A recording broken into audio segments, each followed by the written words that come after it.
హైవ్యూర్స్, మన భారతదేశంలో పౌర పురస్కారాల విషయంలో అత్యున్నత పౌర పురస్కారం వచ్చేసి భారతరత్న, తర్వాత పద్మవిభూషణ్, తర్వాత పద్మభూషణ్, తర్వాత పద్మశ్రీ. ఇప్పుడు పద్మ పురస్కారాలకు సంబంధించి నిన్న మొత్తం 139కి ప్రకటించారు.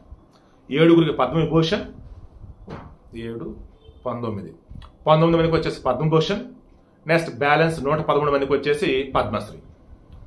ఇందులో మన తెలుగు సినీ ఇండస్ట్రీకి సంబంధించి బాలకృష్ణ పద్మభూషణ్, మలయాళంకి సంబంధించి శోభన, తమిళంకి సంబంధించేసి అజిత్, కన్నడకు సంబంధించి అనంతనాగ్ ఉన్నారు.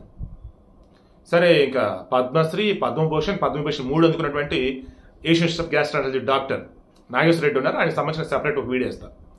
ఇప్పుడు మనం చెప్పదలుచుకుంది ఏంటంటే, ఈ పద్మశ్రీ, పద్మభూషణ్, పద్మవిభూషణ్ పురస్కారాలు ఉన్నాయి కదా, వీటిని పద్మశ్రీ పురస్కారం అంటారు కదా, వీరికి ఏమి ఇస్తారు? వన్స్ ఇది ఇచ్చిన తర్వాత, పురస్కారం ఇచ్చిన తర్వాత డబ్బు ఇస్తారా? పురస్కారం అనేప్పుడు ఒక సర్టిఫికేట్ లాంటిది ఇస్తారు. ఇది ఏంటిది? రాష్ట్రపతి సర్టిఫికేట్. రాష్ట్రపతి గారు వీరిని గౌరవిస్తూ ఆ పురస్కారం అనేది ఒక సర్టిఫికేట్ ఫార్మాట్లో ఇస్తారు. అండ్ మెడల్ లాంటిది వేస్తారు. అది ఎలా ఉండేది ఏంటి వెనకాల చూపిపోయాను కదా, లైక్ అవిలాంటి మెడల్స్ అన్నట్టు. మెడల్ వేసి దెన్ వాళ్ళ చేతికి రాష్ట్రపతి సంతకం చేసినటువంటి ఆ సర్టిఫికేట్ లాంటిది ఇస్తారు. That's it. ఎటువంటి డబ్బు ఎవరు. తర్వాత బస్సుల్లో రిజర్వేషన్, బస్సుల్లో ఫ్రీనా, రైళ్లలో రిజర్వేషన్, రైళ్లలో ఫ్రీనా, ఫ్లైట్లో రిజర్వేషన్, అది ఏముండదు.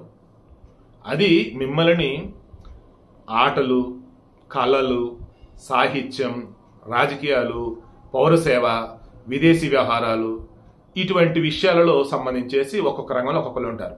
ఆ వేలో ఇంతకుముందు రాష్ట్రాలు నామినేట్ చేసి ఇప్పుడు ఓపెన్గానే అప్లై చేసుకోమని చెప్తున్నారు. అలా ఫిల్టర్ చేసి ఈ రకంగా ఇస్తారు.